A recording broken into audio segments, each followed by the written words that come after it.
नमस्कार बच्चों, मैं आपका हिंदी अध्यापक अर्जुन तुंदवाल आप सभी का हार्दिक स्वागत करता हूं। हम पढ़ रहे थे कक्षा 9 से और कक्षा 9 में हम क्षितिज पुस्तक के काव्य खंड को अध्ययन कर रहे थे।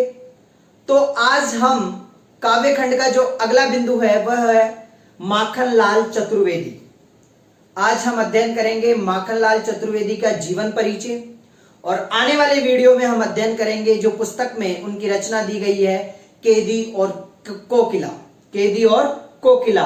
उसका भावार्थ और अर्थ हम आने वाले वीडियो में समझेंगे, परंतु आज हम अध्ययन करने वाले हैं माखनलाल चतुर्वेदी का जो कक्षा 9 की पुस्तक में दिया हुआ है। उनका परिचय एग्जाम में पूछ लिया जाता है।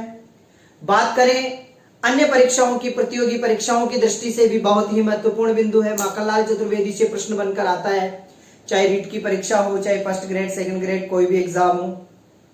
तो आज हम माखनलाल चतुर्वेदी का परिचय संपूर्ण अध्ययन करेंगे और देखेंगे कि माखनलाल चतुर्वेदी जी ने हिंदी साहित्य में अपना क्या योगदान दिया है। तो कक्षा 9 का अगला जो बिंदु है वह है माखनलाल चतुर्वेदी। इनका जीवन परिचय हम पढ़ते हैं। देखो, माखनलाल चतुर्वेदी को उपनाम से संबोधित किया गया है एक भारतीय आत्मा। एक भारतीय आत्मा इनको कहा जाता है। इनका जन्म 4 अप्रैल 1889 ईस्वी में, मैंने आपको बताया था कि अगर ईस्वी सन आ जाता है तो उसका संवत किस तरह से ज्ञात किया जाता है और अगर संवत आ जाता है तो उसका ईस्वी सन किस तरह से ज्ञात किया जाता है। कोई भी सन है, ईस्वी सन है, अगर उसमें हम 57 जोड़ देते हैं तो संवत ज्ञात हो जाता है, और संवत दिया हुआ है और ईस्वी ज्ञात करना है तो संवत में से 57 माइनस कर देते हैं तो ईस्वी सन आ जाता है। बहुत सारी किताबों में कंफ्यूज रहता है कि सर यहाँ पे संवत दिया हुआ है, ये गलत तो नहीं है। तो आप खुद अवलोकन कर लें। अगर आपको ईस्वी याद है तो 57 प्लस करके संवत दे दिया जाएगा, और संवत अगर पुस्तक में दिया हुआ है तो -57 कर लें, ईस्वी सन अपने आप आ जाएगा।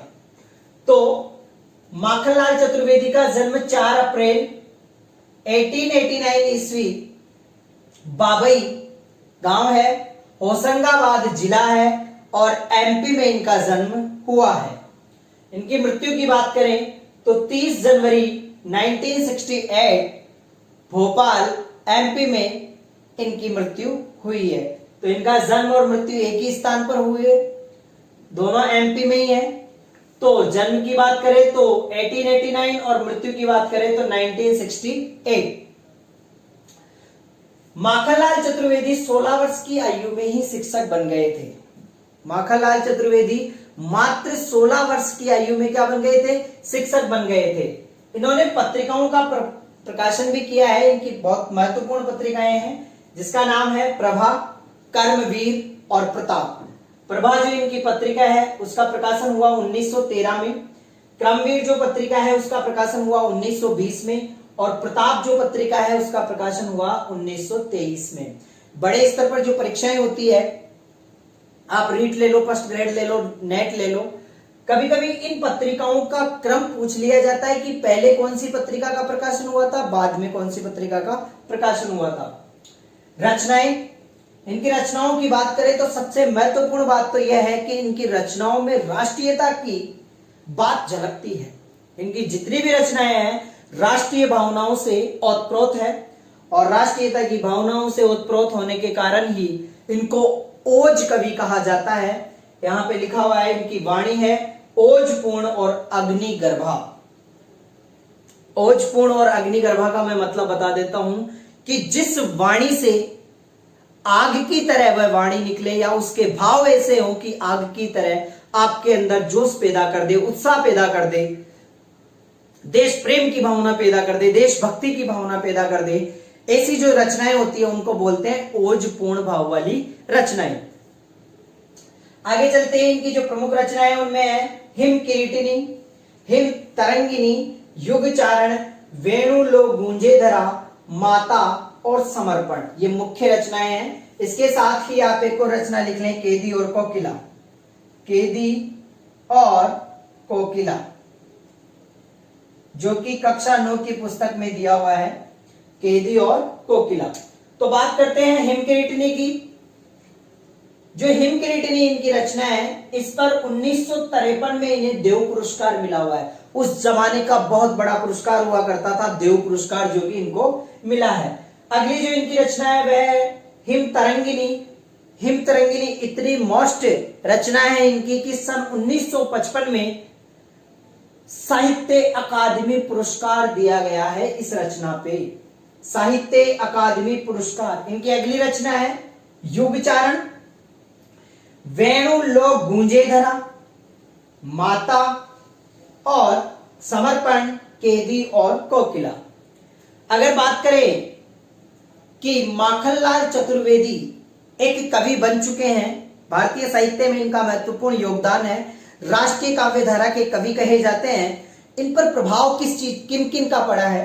तो इन पर प्रभाव पड़ा है सैयद अमीर अली मीर का, स्वामी रामतीर्थ का और माधवराव सप्रे का। माधवराव सप्रे, ये तीन प्रमुख ऐसे व्यक्ति थे जिनका प्रभाव किस पर पड़ा है? माखनलाल चतुर्वेदी पर। और इनकी वाणी के बारे में हम बात कर चुके हैं, अग्निगर्भा और ओजपूर्ण इनकी वाणी है। तो यहां तक इनका आधा परिचय हो चुका है। हम आगे बात करते हैं इनके निबंधों के बारे में।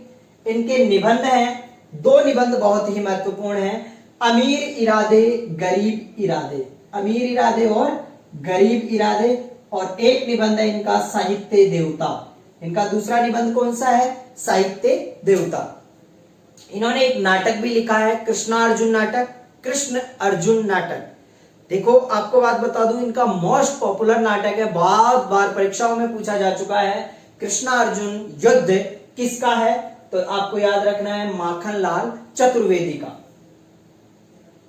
इनकी एक प्रसिद्ध कविता भी है, पुष्प की अभिलाषा। इस वर्ष एनसीईआरटी का सिलेबस माध्यमिक शिक्षा बोर्ड द्वारा लागू कर दिया गया है। इससे पूर्व जो हम पढ़ते थे सिलेबस, उसमें कक्षा 9 की पुस्तक में पुष्प की अभिलाषा करके एक कविता थी जो कि हम पढ़ा करते थे। इस वर्ष से सन 2020 से ही हम उस पुष्प की अभिलाषा की जगह हम कौन सी कविता पढ़ने वाले हैं? केदी और कोकिला। पुष्प की अभिलाषा बहुत ही अच्छी कविता है इनकी, जो कि बहुत ही पॉपुलर है। सन 1963 में इनको पद्म भूषण से अलंकृत किया गया था। किनको? माखनलाल चतुर्वेदी को सन 1963 में पद्म भूषण से अलंकृत किया गया था। इनकी कुछ छोटी बातें थी जो हम पहले नहीं बता पाए। इनकी माता का नाम है सुंदरी बाई।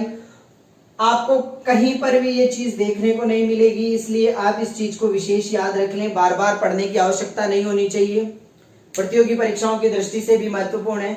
इनकी माता का नाम है सुंदरी बाई। इनके पिता का नाम है नंदलाल। इनकी जो शिक्षा हुई है वह हुई है जबलपुर में। जबलपुर से इनकी शिक्षाएं शुरुआत हुई है लगभग 1903 से। और इनकी पत्नी जो इनसे इनकी शादी हुई थी, उनका नाम है ग्यारसी बाई। उसका नाम क्या है? ग्यारसी बाई।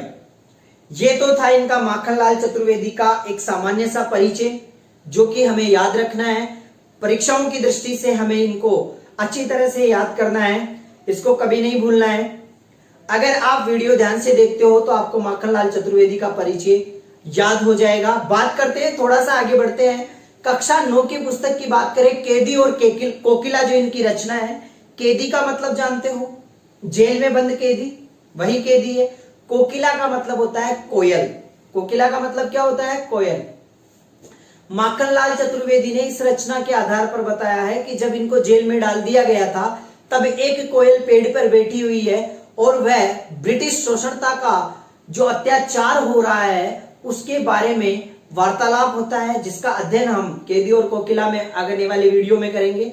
उससे पूर्व में बता दूं कि केदी और कोकिला में क्या बताया है? ब्रिटिश उपनिवेशवाद की बारीकी का विश्लेषण किया गया है और भारतीय स्वाधीनता सेनानियों के साथ जेल में किए गए दुर्व्यवहार और यातनाओं का वर्णन यहां किया गया है। भारतीय जो कैदी होते थे, जेल में पड़े रहते थे, उनके साथ जो ब्रिटिश सैनिक थे वह दुर्व्यवहार किया करते थे, उनके साथ उन्हें यातनाएं दिया करते थे, उसके बारे में वर्णन किया गया है केदी और कोकिला में। अब मैं बात करूं कि सामान्य परिचय समाप्त हो चुका है, तो माखनलाल चतुर्वेदी का सामान्य परिचय सभी को याद होना चाहिए। इसके अलावा इसको नोट डाउन भी कर लें ताकि भविष्य में आप इसको भूल ना सकें। साथ ही केदी और कोकिला को लेकर अगले वीडियो में मैं उपस्थित होऊंगा। तब तक के लिए धन्यवाद। जय हिंद।